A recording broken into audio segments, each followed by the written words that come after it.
Usap-usapan sa social media ang panggagaya umano ng aktres na si Barbie Imperial sa ex-wife na Richard Gutierrez na si Sara Labati. Kung matatandaan, kinumpirma na ng talent manager at showbiz insider na si OG Diaz na exclusively dating na sina Richard at Barbie. Matagal nang nalilink sa isa't isa sina Richard Gutierrez at Barbie Imperial. Unang beses silang namataan o spotted na magkasama noong January sa isang bar sa Alabang.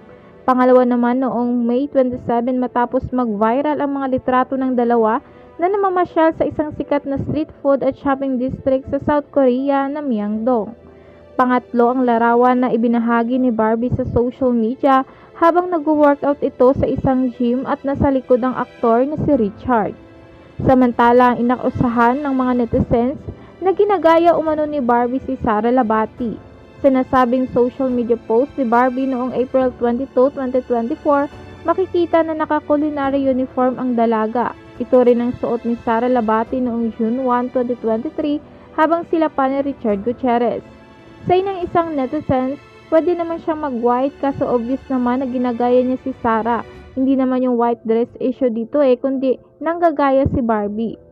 Nakakaluka naman ang naging sagot ng ina ni Sara Labati na si Esther Labati tungkol sa patutsada ng netizens ng style ni Barbie.